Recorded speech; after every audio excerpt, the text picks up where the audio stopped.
Hey, Christy, what you doing? I'm picking out fabrics for a new quilt. I got some projects I'd like to talk to you about. You got just a couple minutes for me? Can you give me just a smidge of time? Not really. Okay. You sure? I'm trying to make a new sample for Splice Magic, and I just need to pick out these fabrics and sew it like within 24 hours because we're just kind of tight on time. Can you give me just a smidge? That gives me a great idea.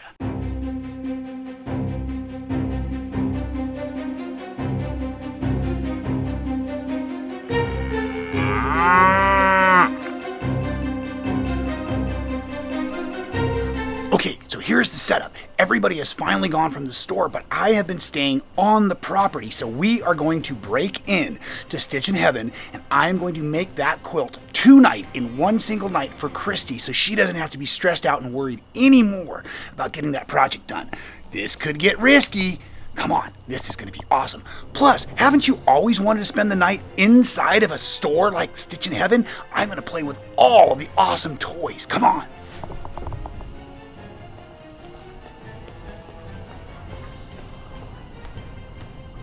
Now, you guys know I would absolutely never break in anywhere. We have too many kids watching, so of course I'm an employee of Stitchin Heaven, but there is nobody here. I do know the code. I'm not going to show you, but I'm going to let myself in, and we really are going to make this quilt all night together.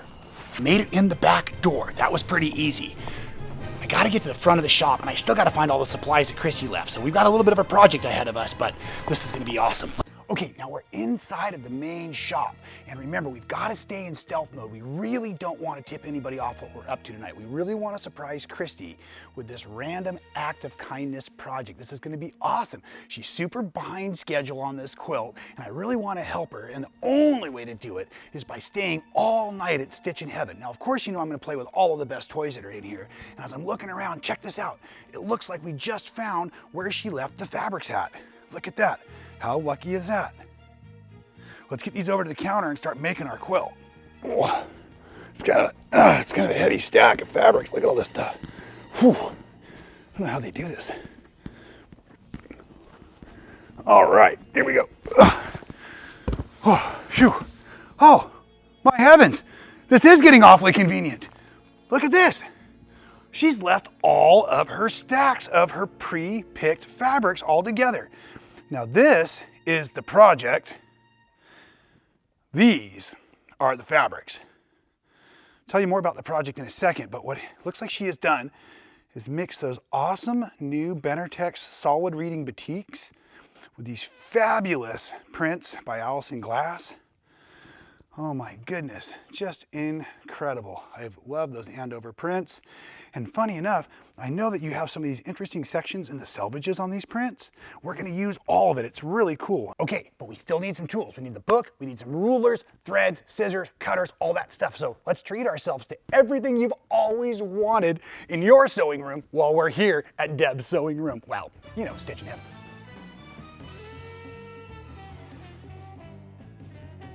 It is kind of nice that some of the lights are on in here. Let's see, what do we got over here? I know the book is somewhere. That's right. Let's see, should be alphabetical here. Oh, there it is, perfect. Splice Magic, this is the book. The cover quilt is basically what we're doing. It's called Synergy, but we've mixed up the colors, but we saved all the math, so it'll be really easy. Now, we're also gonna need a couple of tools to make things super convenient, such as the block lock ruler. I know those are over here somewhere. Let's see, block locks. Yep, that's what we need there, block lock. And over here, perfect, the slotted trimmers. These are awesome. I've been learning how to use all these neat tools hanging out with these folks. Oh no, it's dark out there. I wonder where I left those fabrics. All right, I'm back on the adventure. Let's go find that stuff, come on.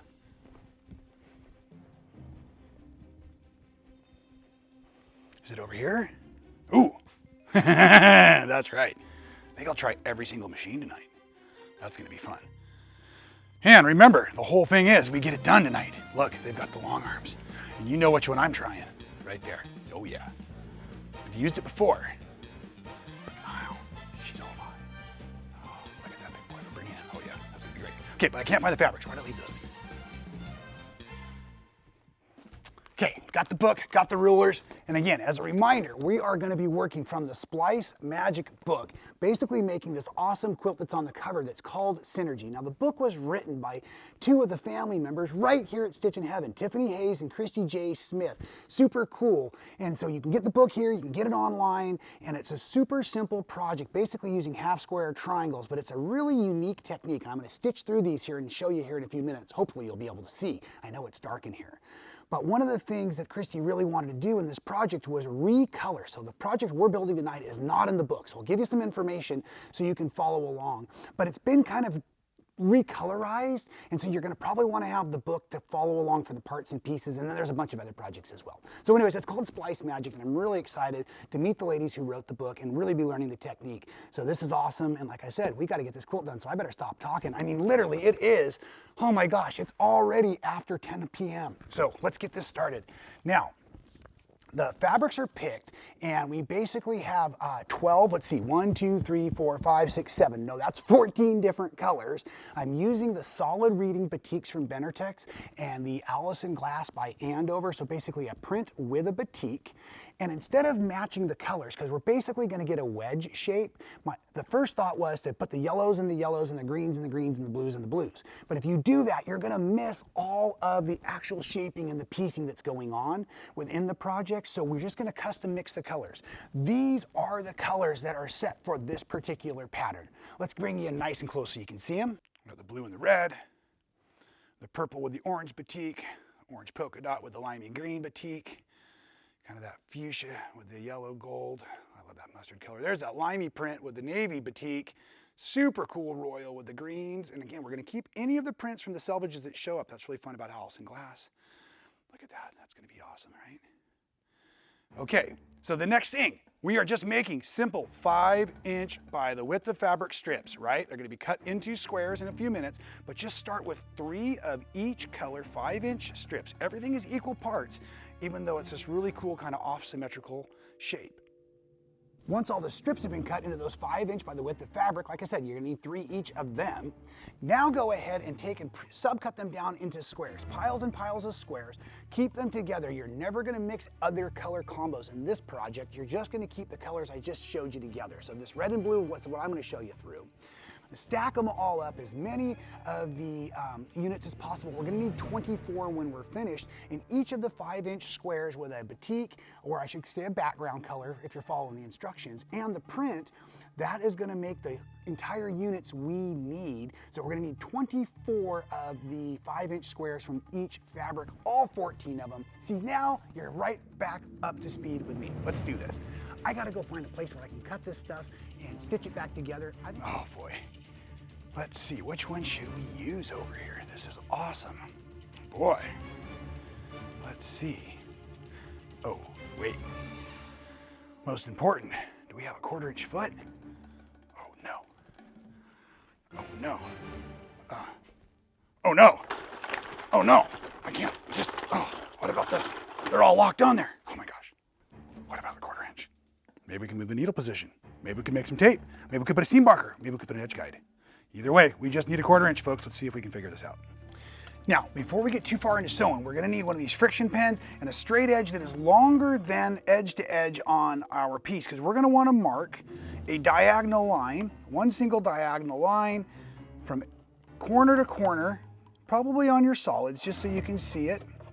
And that there is going to be our stitch line for the first section of pieces. So I'm just gonna go right straight down that sewing line. So we really don't need a 1/4-inch foot at all for that. We're just gonna sew straight on our marker, just like it is, all the way down. Now, if you would like to chain piece these, you can. You're gonna do it in 2 phases. You're gonna go all your diagonals. You can do it on all of your squares if you want it. Remember, you're just matching the same 2 colors for every unit, 24 of each. So chain piecing is gonna be just as easy. We're gonna go on to the second phase. So before we cut or trim anything, we're gonna basically sew, but starting where your thread is, we need to seal one side of our triangle. So I'm gonna start up where that thread is, just using the edge guide or 1/4-inch foot or whatever marker you have to make sure we're staying at a consistent 1/4-inch from the outside edge toward our seam. Okay, and I'm coming down here, and now I'm just gonna go ahead and finish sealing off this side of the triangle. So I basically have stitched one side of the triangle completely sealed, and the other one is wide open. Just stitch down that center line. And again, if you want a chain piece, now that I've finished one complete square, just make sure you're, again, starting at where there's a thread over a corner. Do your 1/4 inch, come on down.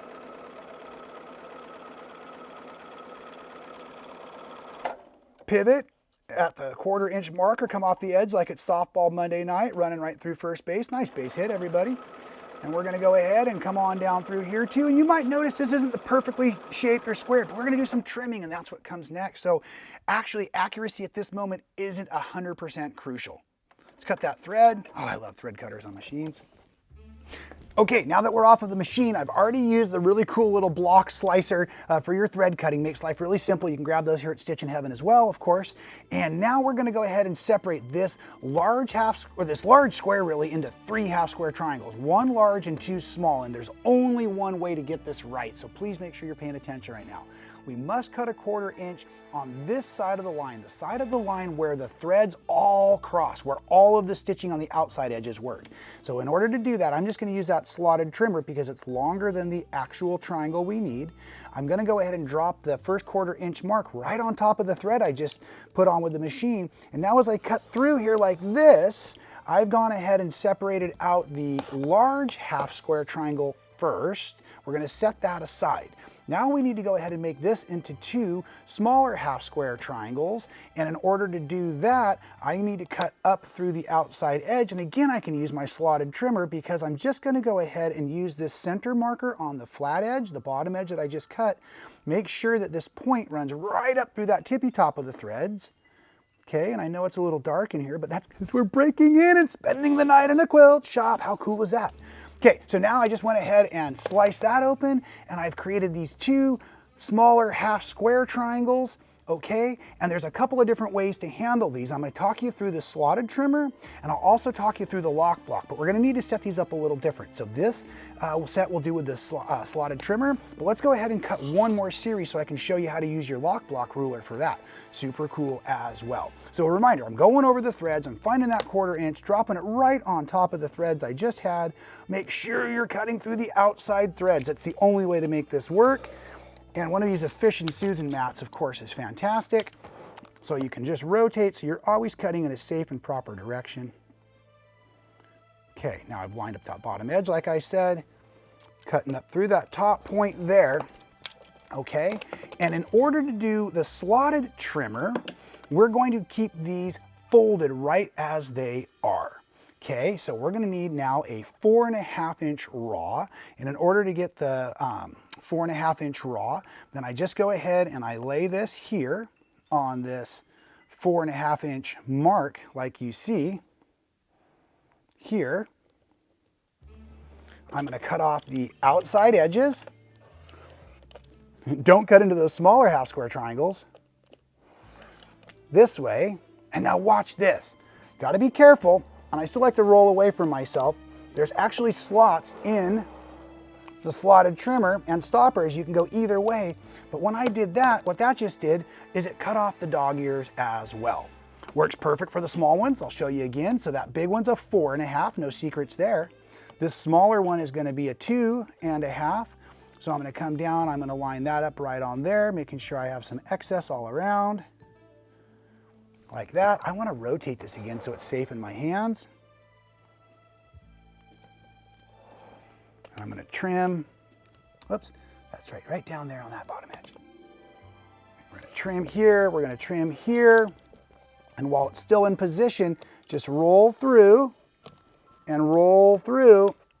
And what that has done is it's literally taken those wonderful dog ears right off of the edge of our block. Put those on the floor for the cleaning crew. Hopefully they won't be here anytime soon and catch me doing what I am doing. Now, in order to make the lock block ruler work, we're going to want to treat ourselves over here to the Laura Star iron. And I'm just going to go ahead throughout this project, and I really encourage, if you're using the other rulers or trimmers, to press your seams open. There is no way to control the nesting in this project. There's no way for me to predict which way things are going to go, because we're going to make rights and lefts and ups and downs, and that's why the pattern's so important. Okay? But If we're using the block lock ruler, we need to press the seams, and we need to press them to one side because that's what's going to get the seam to lock into that ruler. Let me take you back to the mat and show you how that's going to work.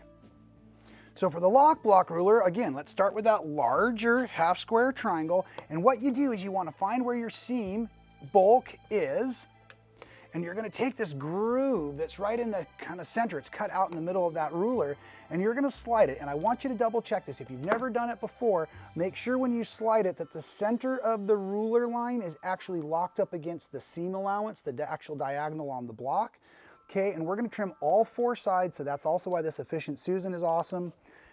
And I'm going to trim up, rotate nice and slow. Do watch the corners on your rulers, folks. You don't want to be hitting that with your blade. I like to kind of position myself a little bit in on the ruler, roll backwards, come forward, so everything is nice and clean that way. Okay, so that is the large half square triangle. Again, this whole particular block I chose was the 4.5 inches. So now we're going to do the small half square triangles as well. I'm going to go ahead and just as a reminder, make sure that locks in and follows that seam. First slide it so that you have at least 2.5 inches showing, and you're going to trim this off and this off. And this is very much like the standard method of trimming half square triangles, just using the diagonal on your ruler. This just makes it really nice and secure. So you can slide this down here like this, and you can see now I've got that perfect 2.5. Okay, we'll do that one more time just to show you. Lock that in, make sure everything's running like it's supposed to be. Make sure you're going to have 2.5 on all the sides after this first cut. Also now using the wonderful Tula pink rotary cutter. It's got a little extra weight to it and a really sharp blade, making life awesome. And you know, if you're new to quilting, having the right tools really makes a big, big difference. Makes life so fun and so easy. Okay, we've got all of our little squares. Super awesome. Now we got to start laying this thing out. You're going to need everything trimmed. And really, folks, make sure that everything is trimmed first before you go over to your design wall. Or we're going to do it on the floor in here because that's what we've got to work with. Plus, we're going to use the lights from the long arms in this space here. Hopefully, we'll be able to get on the floor and get this quilt laid out. Within the Splice Magic book, the Synergy project itself actually uses a single background color and 2 different fabrics from each shade, but I made that into 1 different fabric from each shade, and I omitted the background by adding the other color in. So it is a little bit different, and that's why I'm giving you all the information here on this. This is the one we're going for, and really, as you start to look into the pattern, you can probably tell that there are, every combination is going to use 1 large and 2 of the small half square triangles. We'll just call them bigs and littles. That'll be fun. And then from there, there is kind of a center point and rotation, but it's going to be really easiest if we just kind of start in the upper corner and work our way down in building 1 row after another. So I'm just going to use the floor and get myself organized. So I like to keep my pattern where I can really see it and I'm really working. So starting off the top corner, I'm just going to go ahead and start to position my squares as I need them. Following each, we're going to have a large half square triangle and 2 smalls. Once I know the direction of the smalls, they're always going to match. They're always going to go in the same direction as each other. So you can sew those 2 together and then just pair them up, making sure that each triangle is facing the same direction. In each row, the repeat is going to stay. So you're always sewing bigs to littles, and the points will generally face in that same direction until you get to the point where you're at the center synergy and things start to flip about. Now here's the point on the edge that represents where this center line starts to come back through. So you will have some spots where they turn into little arrow tips. That's really important. It helps me stay organized as I'm putting the rest of the pattern together.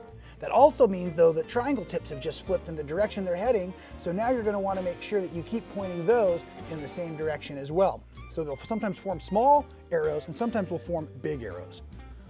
But the rules stay the same. We're just sewing bigs to littles all the way down, and the colors stay tip, tip, tip.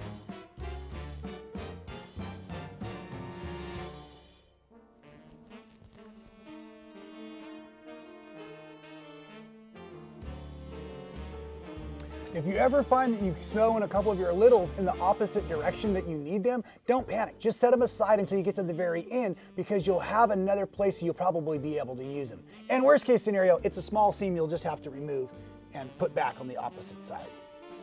So now I've got the whole row laid out without a design wall. See, we can do this just about anywhere, right? And I'm just gonna take a moment, because I really don't want to borrow a seam ripper from Stitchin Heaven here. And I'm gonna make sure that I've got all of my pieces, again, in the correct order, just following the color triangles. And then I'm just gonna go ahead, head on back over to the sewing machine, and I'm gonna match the bigs and littles together so that I can start making the full unit.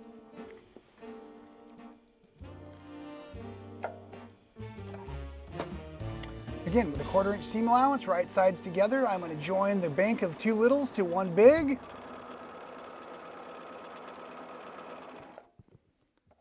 And I'm just going to go ahead and cut that thread, bring this back over to my design area, dropping it back into the row just to confirm that I have all of the shaping and piecing correct still, but I'm not going to take the time to press it yet because I'm not crossing over my seams. So really what I can do now is just grab the next big. Remember, the rules are littles to bigs, littles to bigs, back at the machine. And again, stitching this through, but not taking the time to go back and iron yet. We'll do all of that at the end. Plus, it's a really big store, and I'd have to walk all the way back up to the front.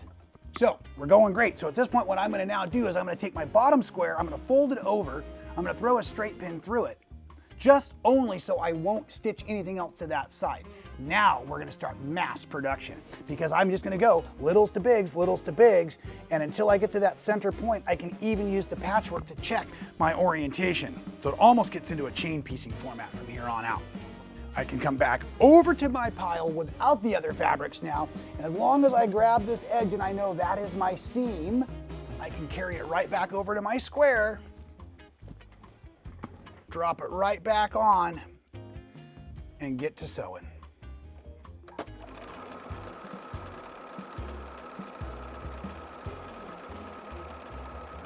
Folks, let's take a moment and slow down. We do have all evening, right? And this show is called Sew Well with Rob Appell, and that's intentional. If you don't know, I am a recovering alcoholic, and I really have relied on quilting and crafting and making stuff to help me through the recovery process over the last 10 years. I must be in motion, and making things makes me feel great inside. The more people I talk to, the more I'm realizing I'm not alone. I think this is why so many people actually turn to quilting. So even though I'm talking about how to make this quilt quickly, because I really am going to make this quilt all night. Oh my gosh, it's almost midnight already. So I guess I'm almost to tomorrow. That's why I'm going fast tonight. We enjoy quilting. Take the time, enjoy the trimming, enjoy the cutting, enjoy the pressing. You don't need to be in a rush unless you're on some wild adventure with me. I hope I'm not making you feel too intense either, by the way, with all the darkness and stuff, but this is really exciting and really fun for me. So again, sewing well is not about completing it, it's about doing it. So whatever it is you enjoy doing, making with your hands, it makes you feel better inside, continue to use that as one of your awesome tools. Now, I gotta get back to work. Like I said, it's almost midnight and I got a quilt to finish. And I'm not talking about a quilt top. I'm talking about quilting binding. This thing is gonna be done.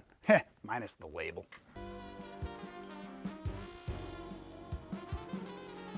It's getting pretty late, getting kind of tired, but we do have 3 rows done now. And I just want to take this opportunity at this point to point out, even though we have the section where the pattern mirrors, goes back the other direction. Oh, boy, I'm getting tired, I'm losing my words.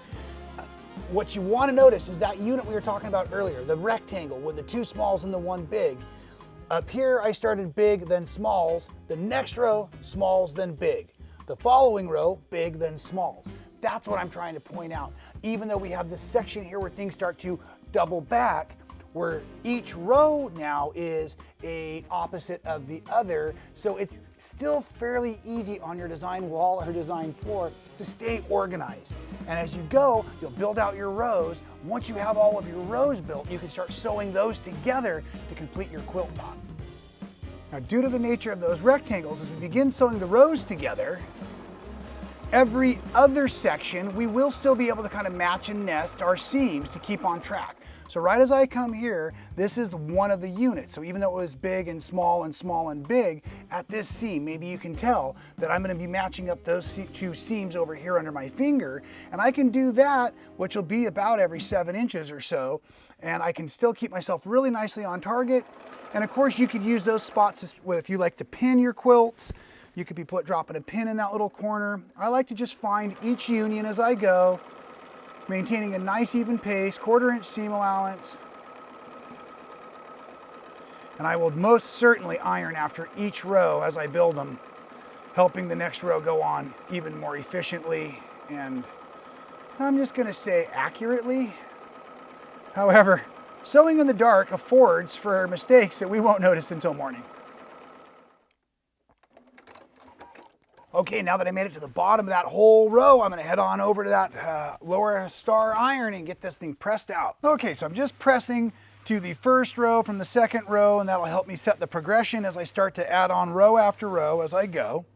Let me show you something, because we have a little bit better light over here. You can just see how beautiful the batiks and the standard print cottons go together.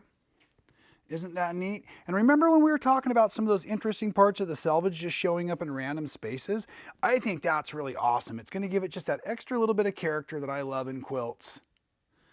Colors are really coming together nicely. Christy did a great job with this project. Oh yeah, that's right. The whole top is done now. Took a bit. And really, one of the things that is most time consuming in this entire project, but is also most therapeutic, is the trimming and cutting of these half square triangles. So yes, I've been at this for hours now, but I do have the quilt top done. I'm gonna, in a moment, as soon as I get this all pressed out, use my skills and tools and toys here to my advantage, right? We have long arms behind me. They are loaded with batting and backing. Well, we got to get the backing. We're going to find some backing. We're going to get some wide backs for backing to save time. That's what I mean. We're going to get efficient here. It is still pitch black outside. I probably have, I don't know, 4 or 5 hours until the sun comes up, and they bust me in here doing what I'm doing, trying to make Christy's day. Oh, look at this.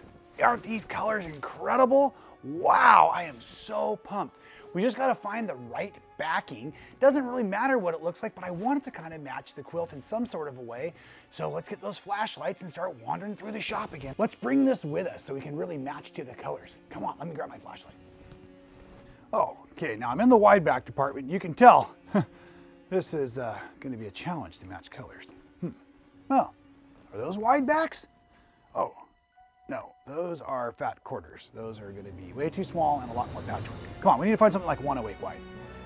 Oh, there they are. Those are the big tall ones. Let's see, what do we got?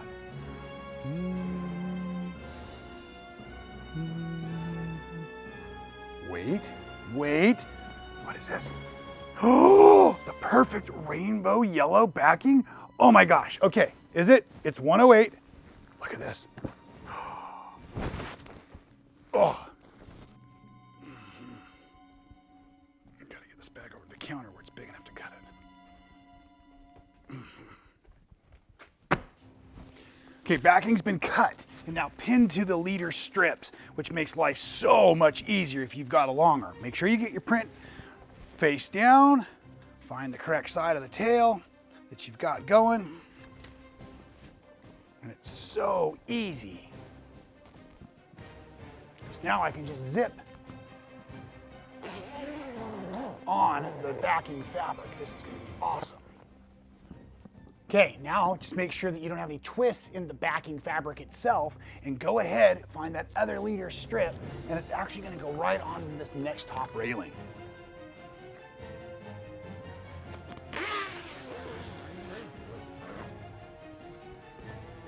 And now I just like to kind of, work my way down, watching out for any pins.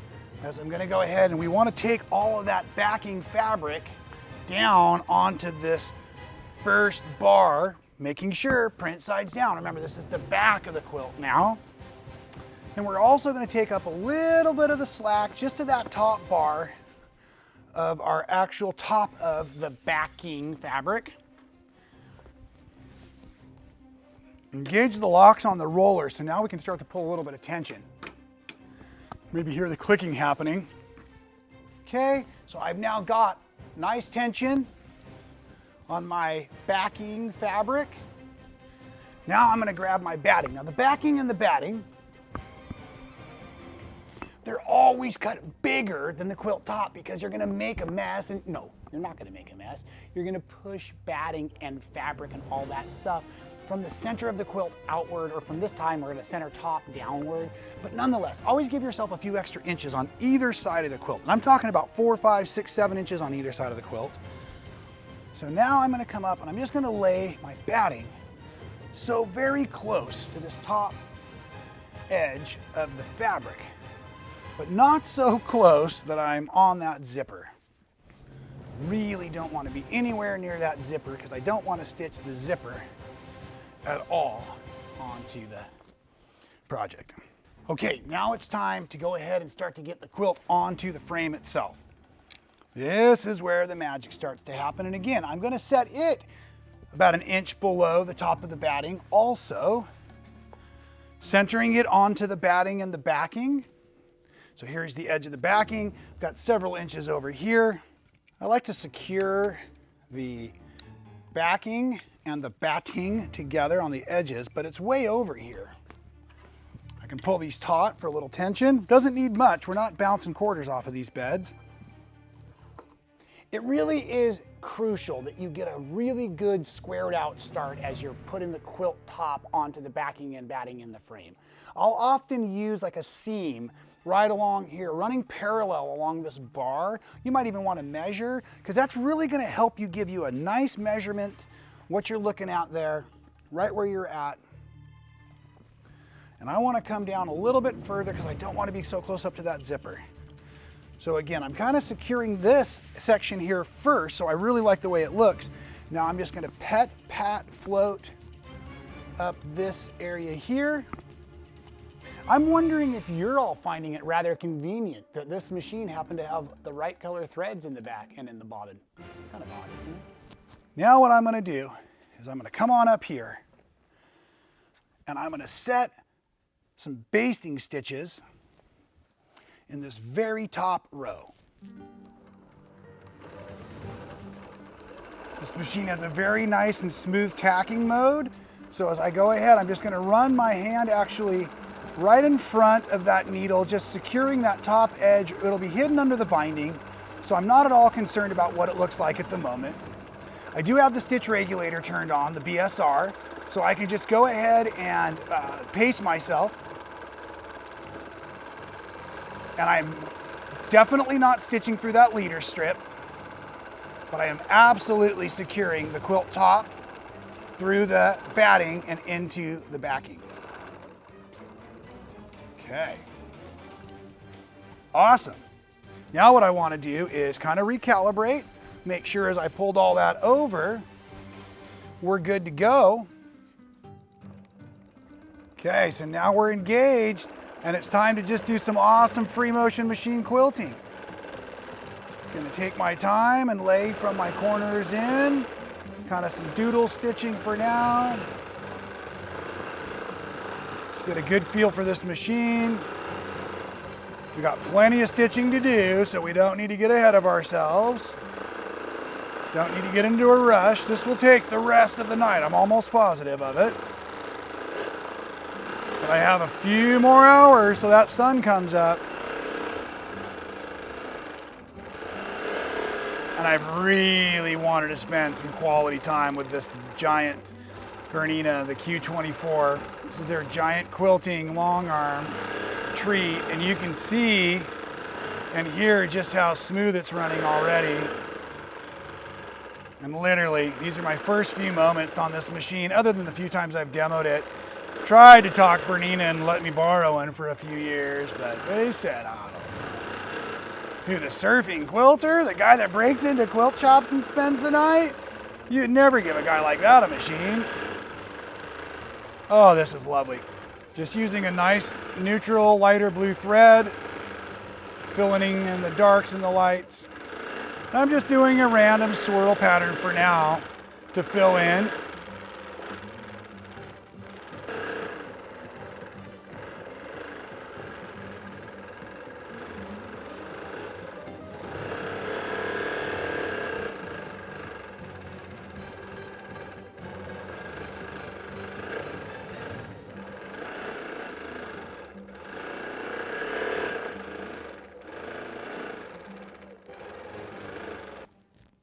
Now on a long arm machine like this with a huge space, this is the Q24, so I'm assuming that's a 24-inch space, I'm actually going to learn how many squares I can come down before I have to recalibrate. So I've got a ways to go still before I hit the back end of the machine.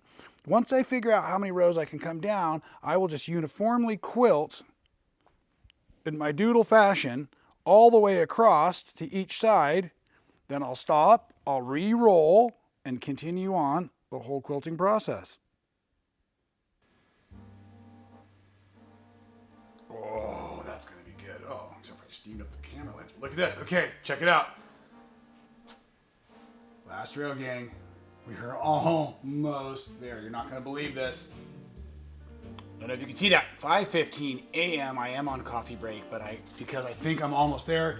Probably got about an hour before the sun comes out. We're going to finish this last row, rip it off of here, trim it, get the binding going. I think it's going to work out. Quilting has turned out awesome. I'm so excited. Of course, it is still dark in here.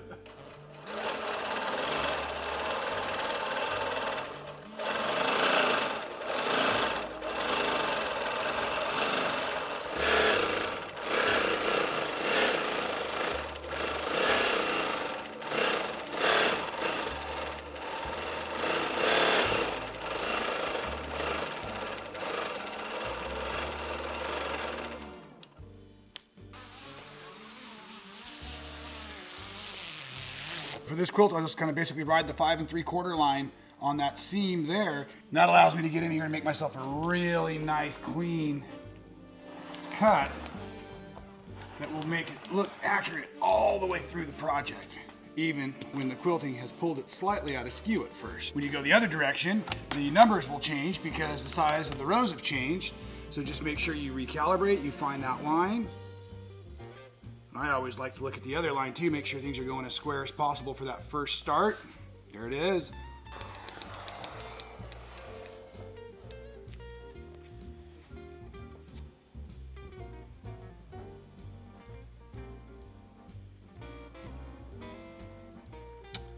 Okay, we're all trimmed up.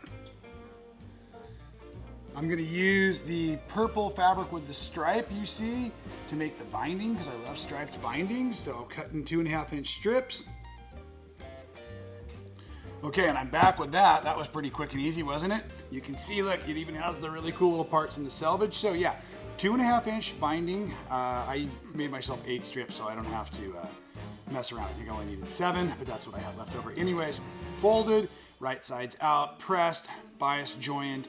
We're going to go ahead and start like I always do on the back of the quilt, and then I'm going to stitch it with a 1/4 inch, roll it to the front, and top stitch it down. So let's see if I can show you that. And it is almost 6 o'clock in the morning, but fortunately you can still see it's super dark outside. First thing I'm going to need to do is make a little bit of room. So use this countertop here to my advantage. So what I like to do is I'm going to start in about 7-8 inches on my binding tail. Start on the back, kind of in the center of the short side, just because that's traditional for me. Throw some of the weight of this up on that table just to help out everything, but make sure I'm not getting snagged on my corners down here. Okay, now as I'm getting ready, I've got this nice wide foot with the extra dual feed system or rear feed system on this thing. So I'm gonna actually now, just for ease of use, kick my my needle over. Golly, I'm tired, folks. I'm so sorry. I can't even think of what I'm trying to say. But yeah, just kicking the edge of the needle over to basically honor that 1/4 inch there. It could be a little wider to start with because we're going to try to catch that on the other side, but this is looking really good. And now we're just going to go with a nice steady little pace here, watching the edge of the foot, and I've got the outside raw edges of the binding on the outside here. Now as I approach this corner, what I'm going to try to do is I'm going to just kind of basically stop about a 1/4 inch back from the edge, this outside edge over here, cut my thread, lift my presser foot up. Boy, this is a nice machine. Now I'm just going to basically fold this edging back, and like this here, lining up this outside edge of the binding now, this outside edge, this top edge, and I'm creating the prep work for a mitered binding on that corner there. This is just the first round. drop that presser foot again, and at about that 1/4 inch mark, start your threads. And now you're just going to sew all the way through to the other side, or I should say other corner, doing the same thing. So we've got 3 more of those mitered preps. I'll be back in a second to show you on the other side of the quilt how to make that corner come together beautifully as a mitered corner on a quilt in the dark. Now, as we come into the section where we're going to have to join our tails of our binding on the bias, it's a real simple trick. You're basically going to go ahead and cut the overlap, the distance that your binding is. So my binding was made at 2.5 inches, so I'll cut a 2.5 inch overlap. Right now I've got about an 6 inch opening so that I can turn those fabrics back right sides together. So now I'm just going to, like I said, come up here, find my 2.5 mark. It doesn't have to be 1000% accurate, especially if you're trimming it with thread scissors, because you're making a quilt in the dark, but I know about where I'm at there, because I found my little line. Now, open up your binding. What was that? You just heard something. Oh, it's kind of scary in here at night. That spooked me. Okay, so I was saying I lost my train of thought. At least right now, I'm just going to catch this top corner. Because I have the automatic presser foot drop, I'm just going to give myself a couple of stitches, make sure everything's calibrated down here nice, and I'm going to sew from that top corner down to this bottom corner, like we do when we make our bindings, our binding strips. Didn't need to adjust my needle or anything, I just lined it up corner to corner.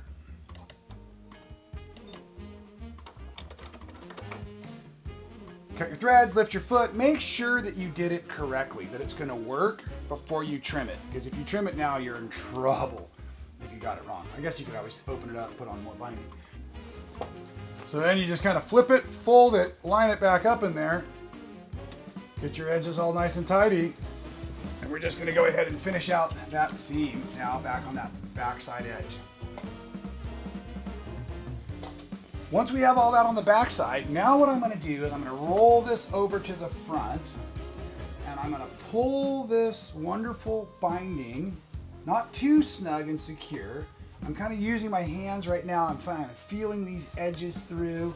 And now as I want mostly the width of the binding real secured under my presser foot, so as I drop my foot, I've got the edge of the binding out here. Now I'm going to use that needle position trick again. This is why I like a real wide foot.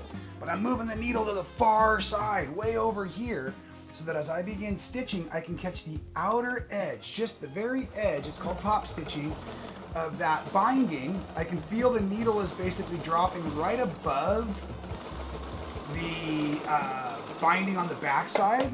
And maybe you can see that already. I've got a matching bobbin thread on the back, so it really isn't going to show up at all.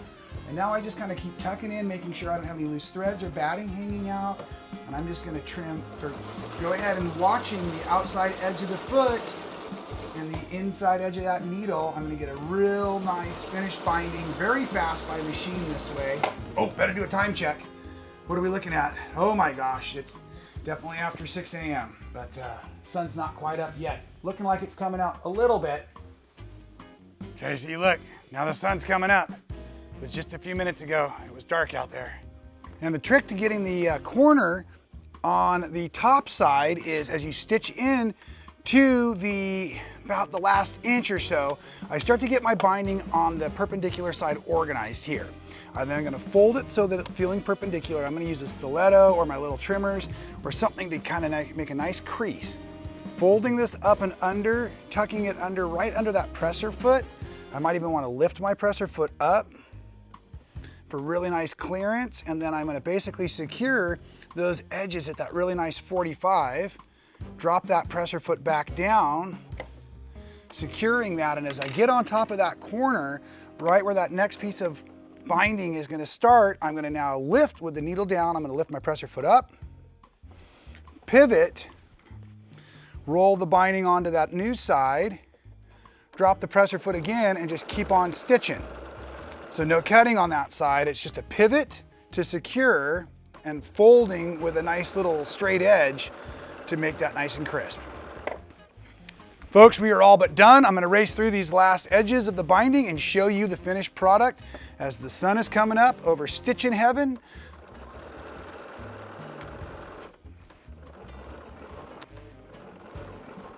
Okay, here it is. Time for the big reveal. Oh my gosh, isn't this amazing?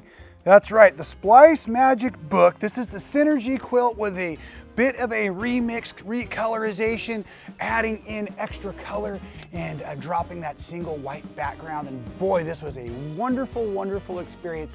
Of course, you and I have always wanted to spend the night somewhere we weren't supposed to, making a quilt, of course. So thank you to Stitchin Heaven. This has been really an amazing experience. I am wiped out, exhausted. I'm gonna fold this quilt up and leave it somewhere awesome that everybody can see it when they come in. But remember, the whole reason we were doing this was a random act of kindness. I really wanted to surprise Christy when she walked back in and know her quilt was all done, relieving a bunch of that pressure she was already feeling. So, you know, folks, hear it so well. It's all about sewing and about wellness and about kindness. So I'd love to hear from you in the comments below. How have you experienced a random act of kindness in the past? And be thinking all in the future about how you can serve others and what you can do in just a very simple way to really change and affect somebody's day in a positive way. Hey, that rhymes. Awesome. We'll see you next time. I'm going to bed. Let's get this thing folded up for one last shot. Good morning, everybody.